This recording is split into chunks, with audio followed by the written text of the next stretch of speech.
যতবার আমি দিদির বাড়ি এসেছি ততবারই প্রবলেম আর প্রবলেম। এমনিতেই দিদির বাড়ি আসা খুব কম হয় কারণ অনেকটাই দূর, তার উপরে আবার কখনো যদি দিদি বাড়ি যাই তাহলে এত প্রবলেমে পড়তে হয়। তো দিদি বাড়ি কেন যাচ্ছি, কিসের এত প্রবলেম, সেটাই আজকে শেয়ার করছি। তো ভিডিওটা প্রথম থেকে শেষ অবধি দেখতে থাকো।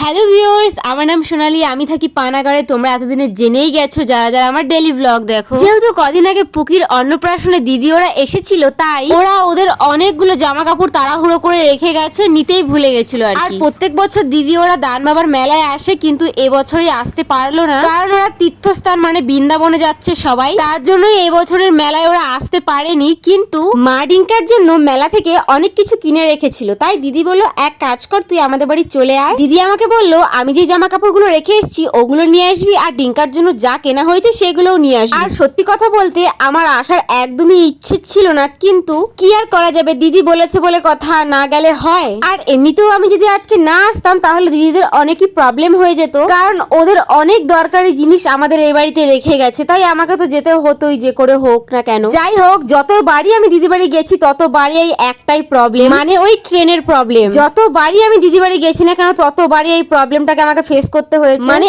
এত লেট ট্রেনের, পানাগড় থেকে তো লেট ছিলই, তার উপরে আবার বর্ধমান থেকেও লেট। এমনিতেই বাড়ি থেকে বেরিয়েছি তাড়াহুড়ো করে, কিছু না খেয়ে দিয়েই বেরিয়ে গেছি, তার উপরে এত লেট। আগে জানলে তো আমি লেট করেই আসতাম বাড়ি থেকে। যাই হোক, যেই ট্রেনটা পানাগড়ের 7টায় আসার কথা সেই ট্রেনটা এসেছে 9টার সময়। চলো দেরি করে এসেছে কোনো ব্যাপার না, কিন্তু 1 ঘন্টা ধরে সেই পানাগড়েই বসে আছি। আমি তো ভাবছিলাম আজকে মনে হয় দিদি বাড়ি যেতেই পারবো না। ঠিক আছে, তাও কোনো ব্যাপার না, কষ্ট মষ্ট করে বর্ধমানে আসলাম। বর্ধমানে এসেও দেখছি 11টা 22-এর ট্রেনটা হচ্ছে ক্যান্সেল। কেমন রাগ লাগে তোমরাই বলো। এই নিয়ে আরো যে কতবার হয়েছে এই একই সিচুয়েশন দিদি বাড়ি যাওয়ার সময়। তার উপরে ভিড়টা দেখো, ট্রেন ক্যান্সেল ছিল বলে এত ভিড়। আমি যে কি কষ্ট করে এসেছি এই ভিড়ের মাঝখানে, সত্যি আমি তো মনে মনে ভেবেই নিয়েছিলাম দিদি বাড়ি যেতে যেতে মনে হয় সেই সন্ধ্যেই হয়ে যাবে। আর এদিকে আমাকে দেখো, আমার শরীরটা এত খারাপ লাগছে, কিছুই ভালো লাগছিল না, কারণ সকাল থেকে ঠিক মতন কিছুই খাওয়া হয়নি, না ঘুম না স্নান না কোনো কিছু। যাই হোক, অনেক কষ্ট করে আজকে পৌঁছলাম দিদির বাড়ি। আর তোমরা কি করছো গাইজ? এত কষ্ট করে ভিডিও করছি,